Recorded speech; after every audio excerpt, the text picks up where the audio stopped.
Hi everyone, and welcome to today's Elemental webinar, where we'll be discussing how to take a whole system approach to decarbonising heating in healthcare buildings. So there is no single solution to decarbonising heating in hospitals and other healthcare facilities. It requires a whole system approach that considers both demand and generation, as well as the effect that the chosen heating system might have elsewhere in the building. So this webinar is going to discuss some of the challenges facing healthcare buildings when switching to low carbon heating, and also underline the importance of addressing energy efficiency at the same time. So we've got a great panel here today, including Chris Brown from Energy Systems Catapult. Hi, Chris. We've got Marc Beaumont, Head of Sustainability at Hull University Teaching Hospitals NHS Trust. Hi, Marc.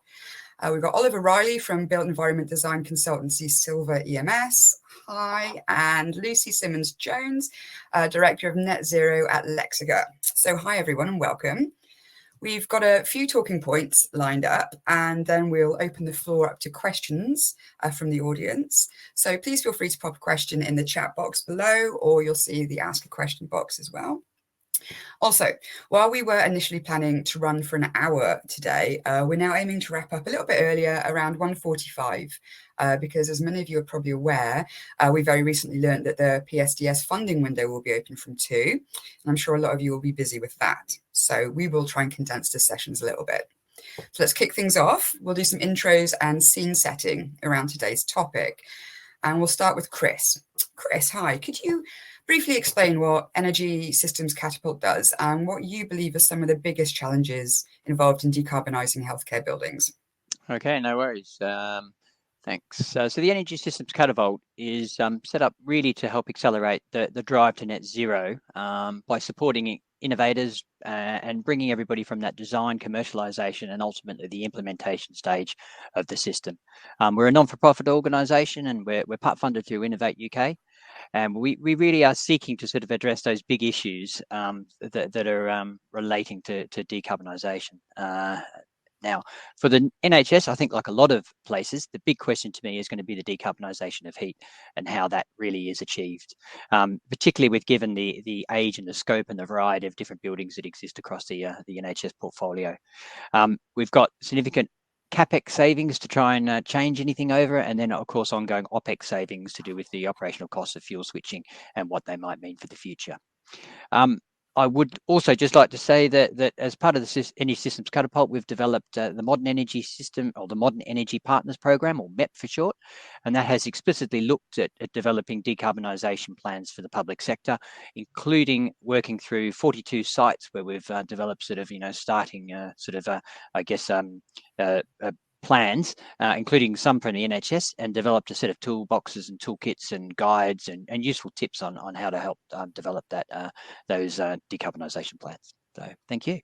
Great, thanks, Chris. So Marc, it would be great if you could share some of the challenges you faced at Hull Teaching Hospitals and in broad strokes, how you managed to identify those challenges.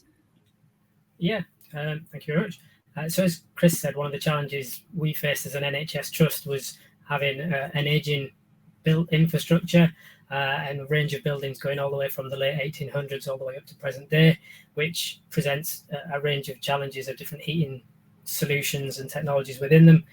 So we carried out a high-level decarbonisation study of the entire trust of our 2 main sites. We did work with a consultant to help support us with some of that work, but largely working with our estates colleagues and capital colleagues to establish what infrastructure. Oh, I think we might have lost you there, Marc. Hello? Hi, yes, sorry, we lost you there for a second. Continue, please, thanks. Okay, I'm not quite sure where we're up to. So yeah, we worked with our estates, capital, and some external consultants to look at how do we set up a decarbonisation strategy, what's the potential. Okay. Hello? Hi, Marc. We'll come back to you in a moment if you just want to check your settings there. We'll just skip forward. Oliver, okay, so you take over for a second. You're working with several NHS trusts to deliver portfolio-level decarbonisation. It would be great to hear about any common challenges you've identified between projects, because obviously healthcare buildings are so wildly different. Yeah, thanks. Yeah, we are. We're working actually with Lucy's team on several fronts and several trusts within the NHS, and have been since the inception of the PSDS programme. I think what Mark's hit on there, what he started to talk about, really goes to the core of the approach. The first thing he said was that he's been working with his estates teams and stakeholders within the hospital, and that really would be my number one common challenge that we've encountered, is where the engagement hasn't been wide enough, it hasn't started early enough, and therefore getting people really on board, inspired, getting their input and co-creation into the solutions hasn't happened, and it's a very complex working environment, especially under the short funding cycles that we've had to try to move forward really quite significant infrastructure and capital projects that impact a lot of different stakeholders in the hospitals and trusts. So that engagement and having the time to do that properly and proactively is really important. Another thing is data. So having good data to underpin the models and assumptions, and again, the data doesn't necessarily just fall in your lap. So you really have to engage to build that base. The technical challenges actually they are there, but they're all eminently solvable. I think some of it comes down to perception, again, which is another reason for engagement. We commonly come up against challenges like, we need to retain steam, for instance. It's a fairly common one that we see, where steam's incumbent in a hospital. We need to retain steam because of reasons X, Y, and Z, which are, generally very good reasons. But there are always ways to think outside the box and address those solutions if we engage the right people in the process. Okay. Lucy, I see you nodding along there quite vigorously. It would be great to hear your thoughts then, specifically on the general attitudes of those in the healthcare industry towards the decarbonisation challenge. There is immense enthusiasm, Rachel, for getting to net zero in the NHS. So I'm sure, as Rachel said, that there are a whole heap of you on this call who are logging off, to enter into PSDS 3B.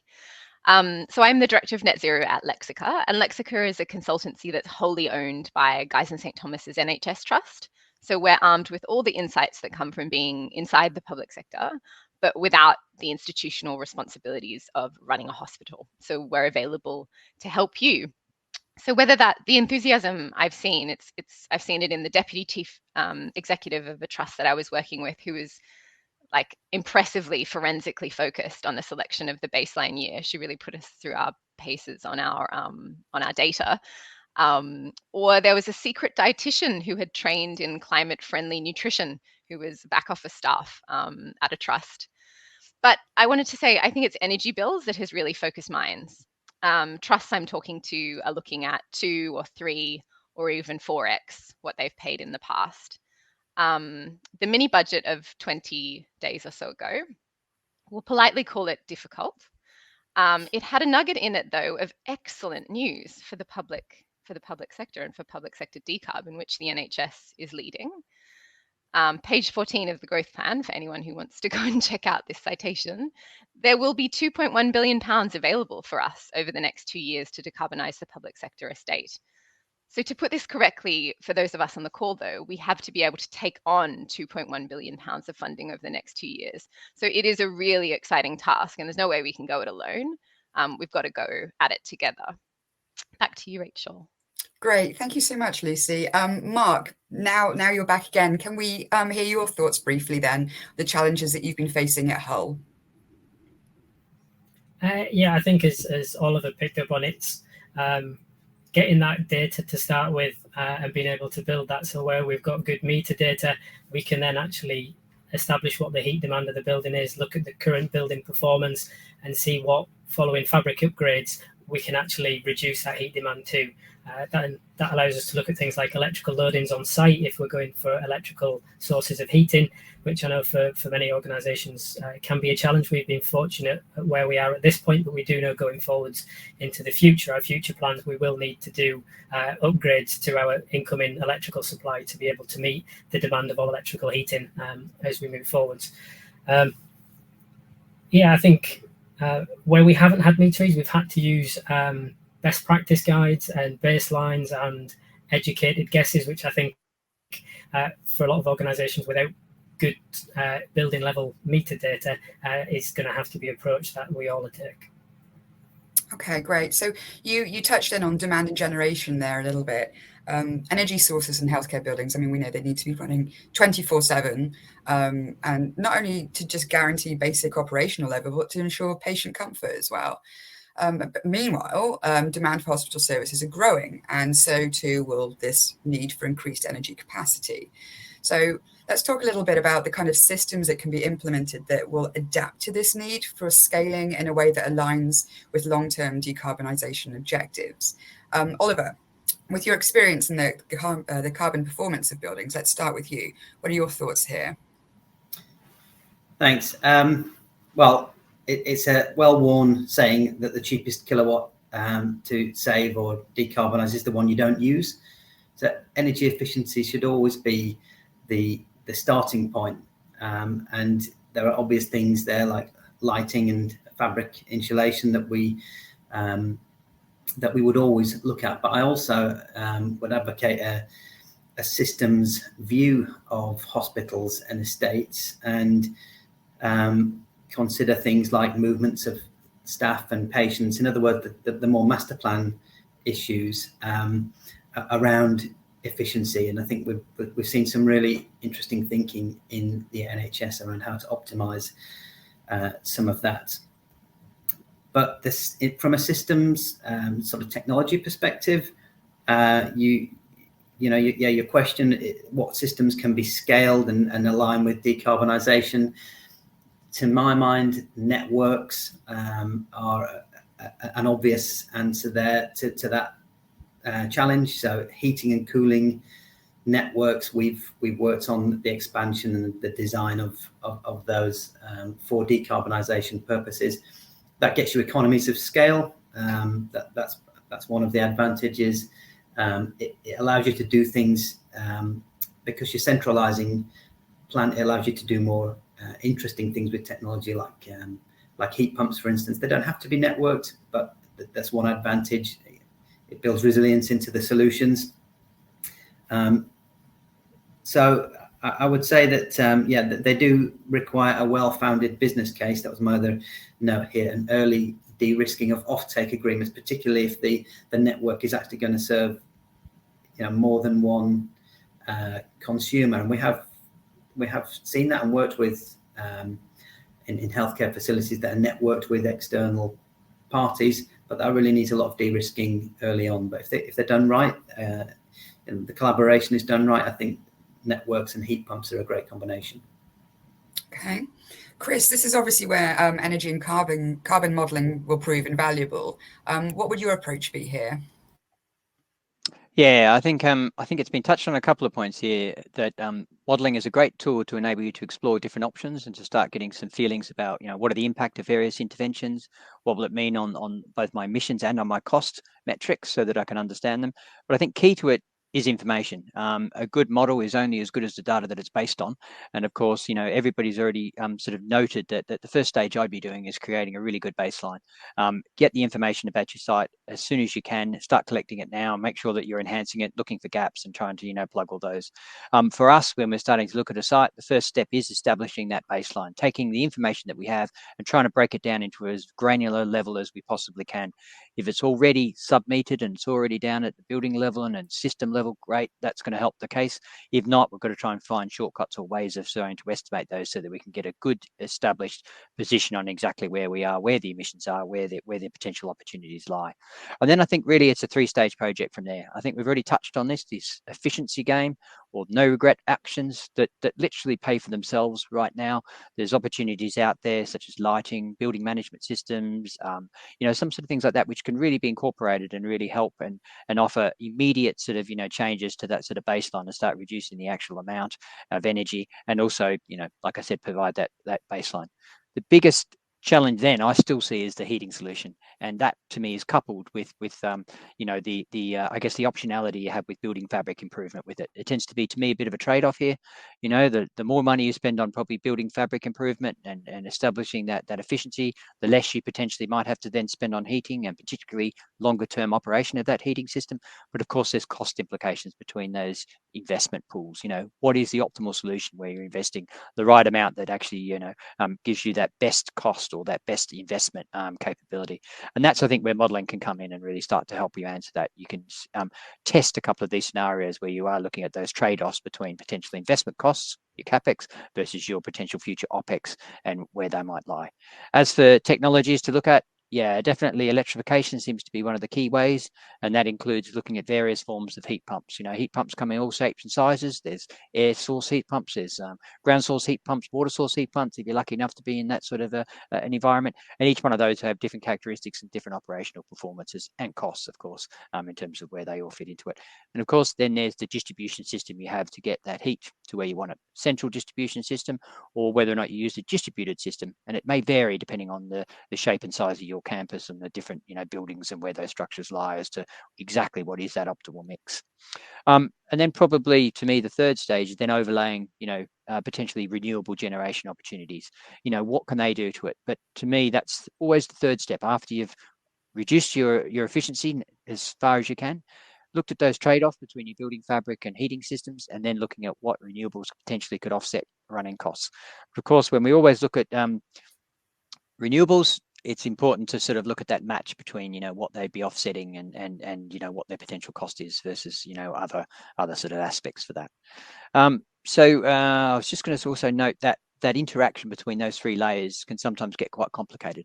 If you're starting with the baseline and then you're layering on top energy efficiency, then you're layering on top of that your heating solutions, then you're layering on top of that potentially renewable generation, you're going to end up with a system that is definitely going to be getting sort of interaction between those different layers before you sort of get that sort of final picture. But coming up with a reasonable model that captures the essence of that can give you that sort of insights into some of those trade-offs that you could potentially explore in terms of what you could do. And the key ones to me, again, building fabric, heating distribution systems, and that long-term operational costs, which all interact in a different way. Great, thank you, Chris. Marc, I see you nodding along there. Could you maybe give some insight then into how your trust has approached these very things? Yes, so similar to what we've already heard is very much the approach we took. So we explored the opportunities for ground source, air source, potentially steam generation for some of our process steam needs. Maybe I need a bit more of a conversation with Oliver after this about alternatives for that aspect. But yeah, looking at do we have on-site distributed heat networks, which we have gone that way for some of our buildings that are in close proximity and have installed a four-pipe system because of there's an equivalent demand for heating and cooling. So we're able to use some of that, use that plant much more efficiently and drive greater savings out of that piece of kit. Longer term, looking at, again, heat networks to allow us to add further resilience to the system, but also allow us to adopt potential new technologies that may come on with a heat network. You can quite easily just connect into that, and that heat can then be distributed around the network to where it needs to be used. Some places we do have direct heat pumps just feeding a single building just because of their location and proximity. So I think it does have to be a considered approach, and there's different solutions for different buildings, different locations, as we've been hearing. Sure. Okay, Lucy, what kind of innovations then are you seeing in this area that are helping to guide the decisions about the energy systems and technologies that are adopted? Because as Marc and Chris and Oliver have mentioned, there's a lot of options out there. How do we make sure that we're going for the most efficient ones that are going to work in a layered way? Just to say, I totally agree with Marc. Get that revolutionary technology into the ground, and you can decarbonize the energy center at the point that like there are all of these extraordinary technologies coming online literally every day, that can sit at the heart of that heat network. But thank you for being so bold. The enthusiasm of the NHS for innovation can't be overstated. So I'm new actually to healthcare. I've spent my time in other parts of the energy markets.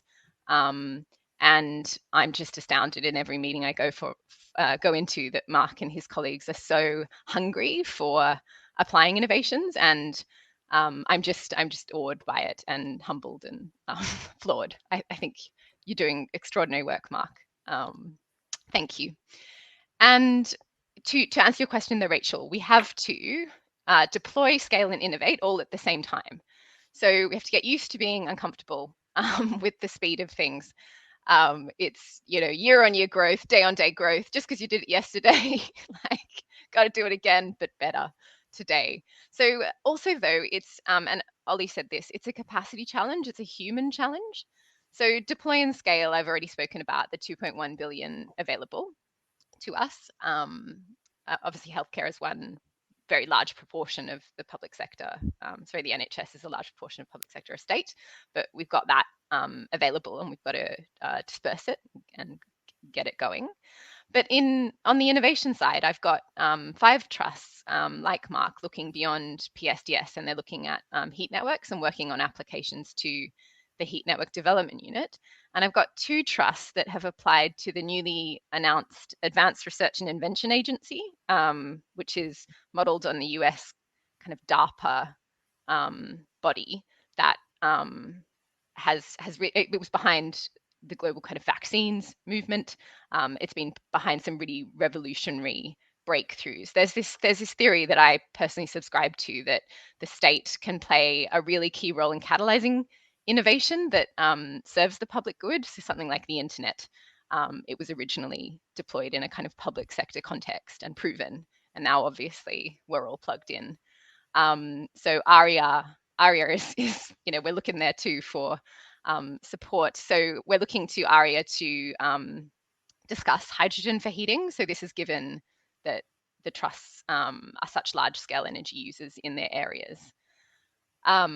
So as I say, I can't overstate the enthusiasm for innovation in the NHS and in healthcare. And I hope that government keeps coming to the table with support, because the market certainly is bringing this forward. Exciting times. Great, thank you, Lucy. So we've actually touched on a number of different technologies already used in different ways, and certainly there are going to be some slightly quicker wins in some respects. But let's take a wider long-term look here. And Lucy, as you say, innovation is happening all the time. It's very difficult to sort of keep on top of it, because you innovate and you've got to innovate a little bit more. But let's look at wider measures. For example, something like on-site renewable technology, or we're starting to hear more about AI-powered building management systems. So I'd really like to hear a little bit about your thoughts on where this is going to head, and how facilities operators and trusts can position themselves to take advantage of it and be prepared. So Marc, first off, could you tell us a little bit about how you are readying yourself for future innovations and looking at a larger, wider scale? We were fortunate to get funding through PSDS Phase 1. As part of that, we installed 5 megawatts of solar PV on one of our sites, which has meant that we're able to now meet all of our electrical demands during the summer for that hospital site.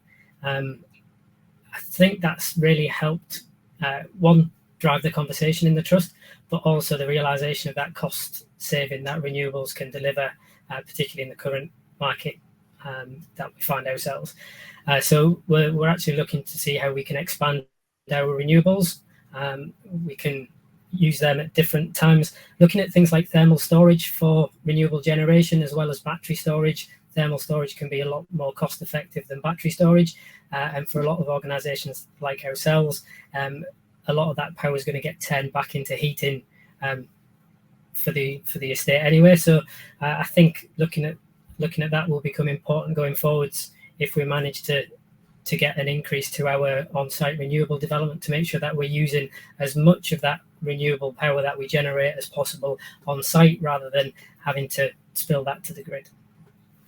Sure. Okay, Chris, what does your energy and carbon modeling experience tell us about the efficiencies of different technologies and how these might evolve going forward?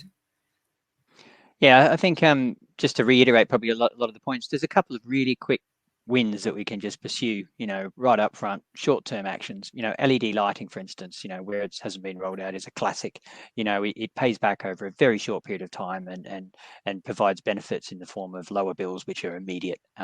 Does that help decarbonisation? Yes, in the sense that you're using less energy, so it all sort of gets wrapped up. And the other big one is the BMS system, or building management system. I think there's great opportunities here. An active system that is managed and is proactively used can save quite considerable. Like I said, during the MEP study, we looked at 42 different sites, and I think typically we were looking at quite substantial levels, double-digit almost percentage by savings that could be incorporated, partly due to the fact that there were some sites which have little systems, deteriorated systems, or systems that are only partly complete, or potentially that have sort of reached end of life and are really in need of a new refresh. So there is a real opportunity once we start bringing those systems up to spec that we can then actively use those to manage the system quite well and to really start, inducing savings. I mean, we've come across situations too where we've found systems almost operating in opposition to each other, a heating system and a mechanical ventilation systems, which are, you're heating the air as quick as you can and then you're sucking it out as quick as you can as well. So you've got kind of non-optimized system, to me, which is a really quick win, again, which should be definitely captured and sort of caught, as soon as we possibly can. Then we start moving into that difficult question about heat, and how we do it. Having on-site renewables, I think, is a great way to help offset any potential bills, particularly given the cost of energy right now and the volatility in it, and we don't quite know where that'll go in the future. But again, I probably would emphasize the right sizing of that, is quite key too. Solar systems peak during the midday in summer. So as long as you're, reliant on a matching load and you've got that, I think you're going to get the best economic return out of your system. It's not very good for providing heat in the middle of winter, at 11 o'clock at night, however. But a wind system could end up, incorporating some benefits if you've got the land and you've got the resources that could provide that. So it's a matter of right sizing it. And I think we're in the early days of storage at this stage, but they do offer potential technologies going forward in the future. So potentially even like a phased approach to thinking about how you might be using that in the future could be very useful to take advantage of any new sort of developments that come along. Okay. Yeah. Sorry, Okay. Marc, just to cut you off there. I am just conscious Right. that we are sort of quite squeezed on time. So I noticed that, Oliver, you looked slightly exasperated then when Chris was talking about non-optimal technologies there. And I wonder if you had any insight that you wanted to contribute there. Well, only that, yeah, I mean, having two systems fighting each other within a building is something we come across all the time. And so what I would say is this idea of actually intervening in the operational phase of buildings and closing the performance gap, which we know exists, the gap between what buildings deliver in practice versus what there was forecast when they were on the drawing board, is absolutely what we need to focus on. Whether artificial intelligence, for instance, can help us in that, probably yes. I would say that the scope of that kind of thing is fantastic, but as a precursor to that, huge gains are available just with normal intelligence, just with normal quite basic routine. So it's about building the capacity. It goes into procurement and setting the projects up for success. And I mean, procurement of maintenance, for instance, and having that kind of optimization and KPIs considered at that stage. We're doing quite a bit of work with digital twins in buildings, and we're finding actually that that is giving us typically giving quite a lot of insight that we're able to act on. So a digital twin just really maps the building. I'm trying to keep this brief because of time, but it then allows us to sandbox new ideas within the digital environment with a much greater accuracy than we could have done before. So we're basically fiddling with the hydraulic systems once they're all mapped and set up in the digital twin. That's unlocked some interesting optimizations, and the point to make there is that really has helped in some of our schemes with integrating things like heat pumps, because if we hadn't have done it, then the heat pumps would have gone in and they wouldn't have worked as well as we would have liked, and then you're not meeting the expectations and indeed delivering the savings that you wanted to. So we've got a lot of we think digital twins offer a lot of promise in this area, just again about providing more insight. Obviously I'd echo what's already been said about on-site renewables. Thermal storage is a great point as well, and right sizing. I don't think we've got time today to go into hydrogen. Suffice to say that unfortunately not, but I appreciate that there's a lot that could be discussed there. We will just jump over to Lucy now, just to round up these talking points before we go into audience questions. Lucy, what are your thoughts on these technologies in practice, and do you see executives favouring some routes over others? So I go back to my message about this being a capacity issue, a human issue, and in stretch time for the public sector, I think what everyone's favouring and what the biggest trend is get help. There are some excellent providers out there on the market, Ollie and I obviously plugging our services. Experiment with suppliers, draw down on expertise from Marc, who's doing it. He would have seen best in class, others not performing so well. But I wanted to highlight again Chris and the Energy Systems Catapult, who are playing a really key role at this stage in the development of the market. They're conducting due diligence on your behalf. So draw down on that. It dawned on me recently that those of us in this space, decarbonising healthcare, we are the 2.5% growth target. We're not just nerds anymore, tinkering at the edges.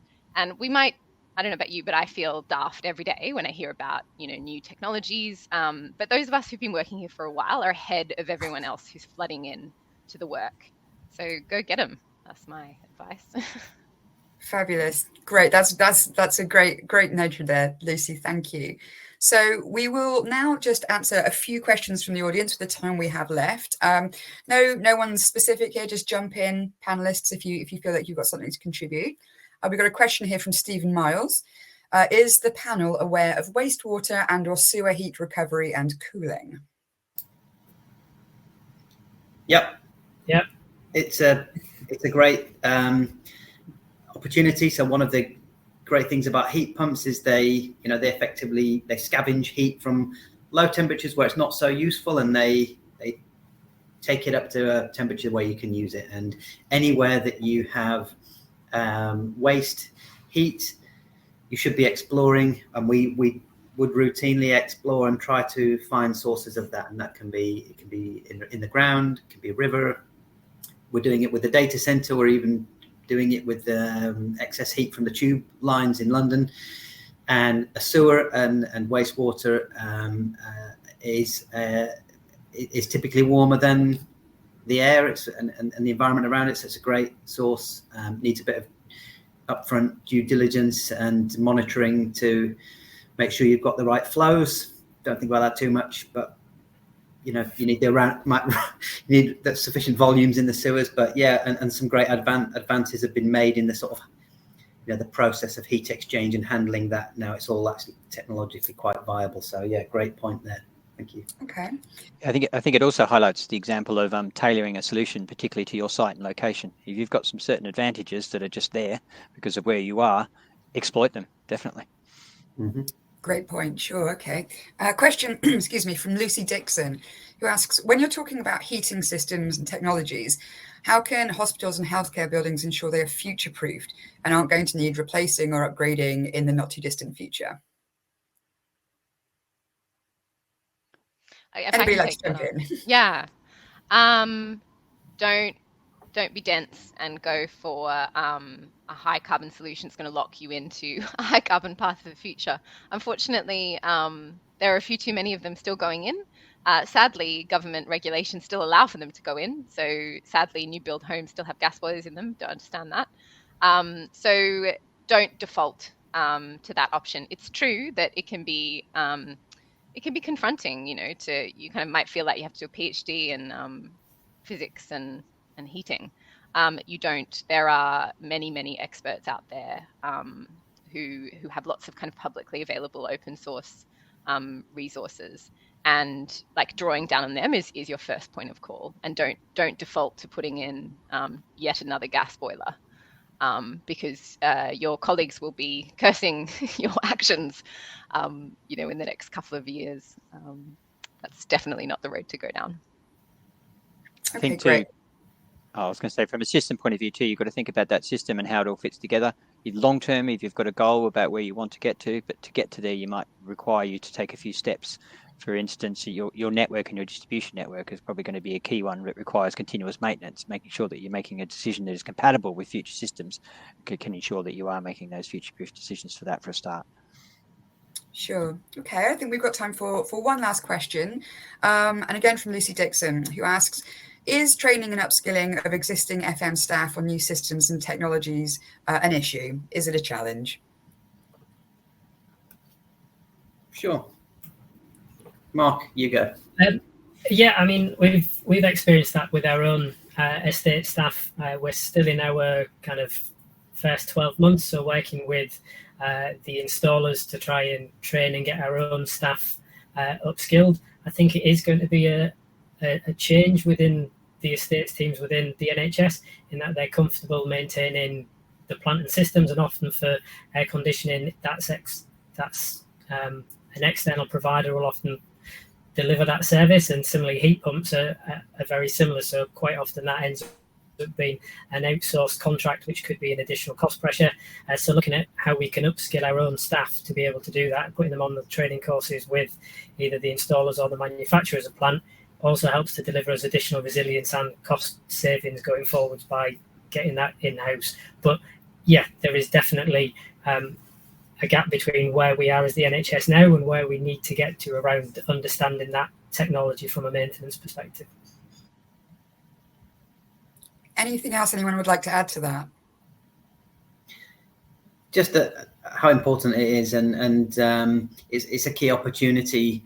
I think we often look at these things and think, we'll have to train people differently, and it's something that's kind of got to be done as part of the solution. But it's a key opportunity. It's a human interaction. It's a chance for us to listen and learn, as well as to train. And there is lots to be learned from the people who actually operate the estates. And like I said, with going into that with that mindset that we can optimize the systems together, it's a crucial opportunity that shouldn't be, we shouldn't be taking it lightly. We should make it genuine, lasting partnership type approach.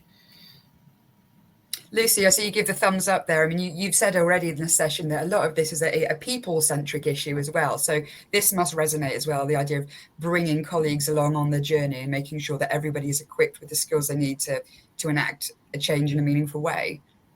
Yeah, so much respect for folks on the ground, but you're on a rocket ship. It's kind of like being on the early forward production line or something, I think we all need to be conscious of the fact that, yes, it is profoundly overwhelming, and we all need 7 PhDs all at once. But how exciting! And I think I agree with Ollie. I think if you ask, particularly the young people working in this space, Marc, all of your young whippersnappers, if I can call them that, I'm sure that their enthusiasm will surprise you. I think. Ollie and I work with an amazing energy manager who came up with a digital twin for a building on her site, put it through to PSDS, won money. What a legend.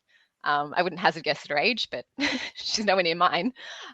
Super, super impressive enthusiasm on the ground. So I think, this is the rocket ship. Let's go get them. Fantastic. Great. Well, thank you, everyone. I think that's pretty much all the time we have for today. Thank you all for joining, and especially to our speakers for their really insightful take on what is an increasingly difficult challenge for this sector. This webinar will be available to view shortly on the Elemental website. And if you're not already, please do follow us on LinkedIn. We're Elemental UK for all of our latest updates. And if anyone's off to observe the PSTS funding window, best of luck.